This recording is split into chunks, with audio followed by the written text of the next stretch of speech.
Badong, narinig ko sa balita, naungkat na din ang confidential fund ni PBBM. Paano na ngayon? Ayaw pa kasi nilang tumigil. Siyempre po, alam niyo po, ang tendency po ganito, di ba? Marami pong follower ang mga Duterte, di ba? Hindi po pwedeng, normal po yan. Confidential fund kayo ng confidential fund. Wala bang confidential fund si BBM? Meron. O bakit hindi nyo busisiin? Ganun po yun. Kanina po kausap ni Ted si Chua, bakit daw parang bitin? Kasi diretso na daw po sa AFP. Bakit daw po hindi isa sa publiko? Sabi ni Ted parang may something daw po nga si Chua. Ano yung diretso na sa AFP? Ano po yung, hindi ko po maintindihan kung ano yung diretso na sa AFP. Salary, kanina po kausap ni Ted si Chua, bakit daw parang bitin? Kasi dinerecho na daw po sa AFP. Sino po yung dinerecho sa AFP? Hindi ko po makuha. Buds, kapag binigay ang address sa safe house, di na safe yun. Correct. Inungkat na po ng COA ang confidential funds ni BBM worth 4.5. Sino po yung may sabi? Sino po may sabi na inungkat na nila? Ang AFP daw ang mag-investigate. Saan? Kailan naging investigador ang AFP? Hindi ko po alam kung ano yung gusto niyo sabihin. Hindi ko na naririnig ang yes or no sa tuwadcom. Buhat po nung nag-guess si Tatay Digong kasi naipaliwanag niya di ba? Hindi naman kayo investigador Hindi alam ng tuwadcom lalo na si Chua na naging kongresista yan si Ted Filon. Masaya si Inday dahil nasa proper forum sila, may lalampaso sila doon. Correct. Tungkol yun sa yung dalawang kernel na sinasabing may hawak ng confidential fund. Hawak po kasi nila yun. Kernel pala, kala ko kung ano yun. Ayan po, bibigyan niyo po ako na ideya. Nagtataka ako, bakit AFP? Meron bang tangkang kudita? Hindi ko alam Ayun pala yun, dahil mga kernel daw. After ng Thanksgiving namin, mga INC this month, ikakasana ang second Guinness World Record for the most mass gathering of people, Retro Chamba. Kita nyo, kabahan na kayo. Ang lakas po ng impact niyan, kung million po. Agila ng Mindanao, mga trolls, please mag-like na lang kayo. PI ka Hansen Tan, uulit ka pa, saksak mo sa wetbox mo si Derek mo. Derek. Pumutok pala kaninang umaga Mount Canlaon sa Negros Occidental. Mga kautod ko diyan, ingat. Sir Badong, thumbs up. Boss Badong, matanong lang kung bakit gusto ni BP Sarang impeachment trial. Kasi po, mas gusto niya yung impeachment dahil makakasagot sila doon ng maayos. Mabibigyan sila ng pagkakataong sumagot Hindi po yung kapritsyo lang ng mga kasi tunay na korte yun Meron silang chance na sagutin yung mga akusasyon sa kanila.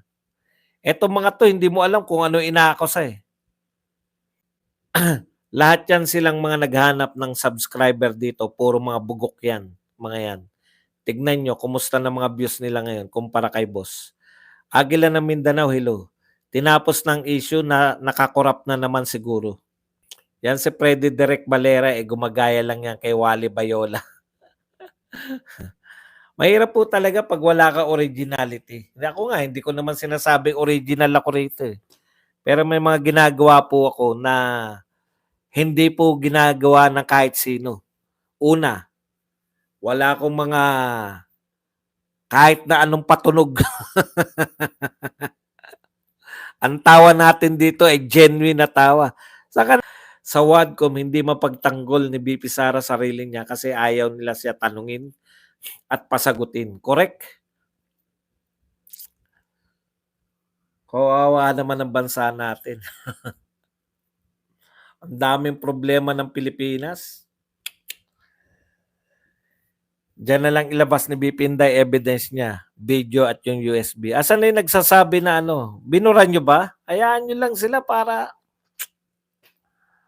diyan na ilabas. Boss Badong, di rin kaya mas gusto ni BP Sara impeachment trial by ay pwede na i-present lahat ng evidences, picture at videos na magpapabagsak ng BBM at tambaluslos? Hindi, yung mga taga-Quadcom po, yung mga congressman na pilit, yari po sila dyan. Sa korte po, mga abogado po, yung wala po doon yung kokontempt ka dahil ayaw. 300K na ba tayo? Congratulations po sa atin lahat dahil naabot na po natin ang 300K. Tatama ko lang po kayo, no? Kaya po dalawa yung aking silver button. Hindi po dahil naka 200K po ako. Kaya po dalawa yan dahil dalawang channel ko po ang umabot ng 100K. Bibigyan ka uli niyan pagdating mo ng 1 million. Gold naman ang ibibigay sa iyo, hindi na silver button. Ayun po 'yun, no? Para po sa mga nagkakamali na madadagdagan na raw yung silver button ko. Hindi po madadagdagan 'yan. Dalawang channel po 'yan, kaya dalawang silver button. Okay? Boss Buds, 300K subs ka na. Good evening, Boss Buds. Congratulations, Sir Badong. Naka 300K subs ka sa channel mo. Happy na ang Christmas na mo nito. Thank you very much po. Sa korte, hindi yes or no ang sagot. Naka-live po ba yung impeachment nun? Opo, nilalive po yan. Lahat po ng impeachment, napapanood ko po ng live. Kay Erap, eto pong kay Corona, ang sarap po manood. Kasi sagutan eh. Pwede mong sagutin eh. Natupad din ang wish ni Sir Badong bago matapos ang 2024. Pero ang wish nyo, na dumating na yung warrant of arrest ni Tatay Digong, matatapos na po ang 2024, wala pa rin. Yahoo, 300K na sa Sir Buds. Congratulations. Sa atin po yan lahat. Bahagi po kayo niyan, guys. Mapapahiya yung Wadcom na yan kapag nilabas ni BP Sara yung mga ebidensya niya. Sa korte, pwede siyang sumagot, hindi lang yes or no. Ryan, boss, napanood niyo po ba yung palitan ng opinion nila Sal Panelo at Kaliwa tungkol? Hindi po. Alam niyo, kung sino man po yung nakapanood nung interview ko dun sa akala ko hindi nilabas ng SMNI, baka ako napangitan sa ko. Hindi ko makita eh. Sir, matindi yan. INC may record sila na record sa Guinness Book of Record noong 2016, 1.2 worldwide walk. Congratulations, Boss Buds. Bro Mike, shout out, bro. Mike the Traveler, hello. Haru-haru, mga MLSO. Sir, matindi yan INC record na yan. Be-break kaya ng INC yan? Hindi ko nga po alam eh. Sa SMNI may nakapanood daw eh. In-interview nila ako sa pagtatanim ng mga puno. Nagtanim kami ng puno pero hindi ako. Ko ang interview ni Renato at Salvador Panelo. Kawawa si Renato. Ganun po talaga eh. Magaling po talaga si Panelo. Sir Buds, bakit dito na ilabas ni Inday BP ang USB para sa kanila, lalo na si Tamba? Hindi naman po, siya po yung inuusig, hindi naman sila eh. Boss, sila pumapangit, kakausig at inuusig, lalong gumaganda sa BP natin. Correct. Sino lang po pwedeng sumama kay BP sa impeachment day po? Pwede po ba sumama si Tatay Diggs? Pwede naman lahat doon ng mga ipapalista nilang pangalan. Yung polo na suot ni Renato Baba, Ralph Lauren. Yun. Double standard. Galit ko no sa Amerikano. Sa AFP, mag-imbestiga kasi may Jago. Jago pala. Marley PH, boss, yan din yung nakasampa mo doon. Nakasama ko sa coverage sa Comelec. Hindi po ako nakarating sa Comelec eh. Boss Badong, invited ka ba sa OBP? Hindi po. Okay lang yun. Huwag ka mag-alala, darating din sa atin yan ng mga imbitasyon. Ako nga, ang tagal ko nagtatampo sa nasa Facebook, Boss Buzz, ang interview natin sa SMNI at sa YouTube, DCAR. 1026 channel nila. Ang mga tao walang utang na loob matapos pagandahin ni Digong ang Pinas, sinisira ng mga ito. Inday Bidak, oo nga naman, mas okay na yan kaysa sa wala. At least, may puno na si boss dahil sa SMNI. May pakulo na naman ang mag-asawang Almario laban kay BBM na isang stage complaint lang naman, lol. Hindi ko kilala yung Almario.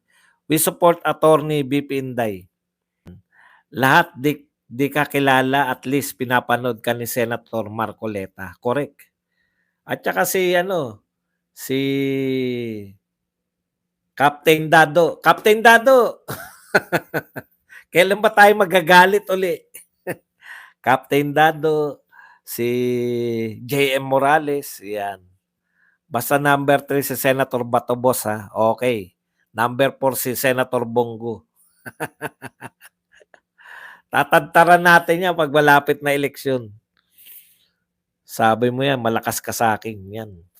Basta number 3. Kahit di po kayo kilala na SMNI personally, deserve nyo po maging anchor nila sa galing nyo po mag-dissect ng political situations at scenarios. Hindi po anchor yun. Dapat ako maging political analyst. Naman si Kong Marcoleta sa pagkasenador next year, mga kabatas natin.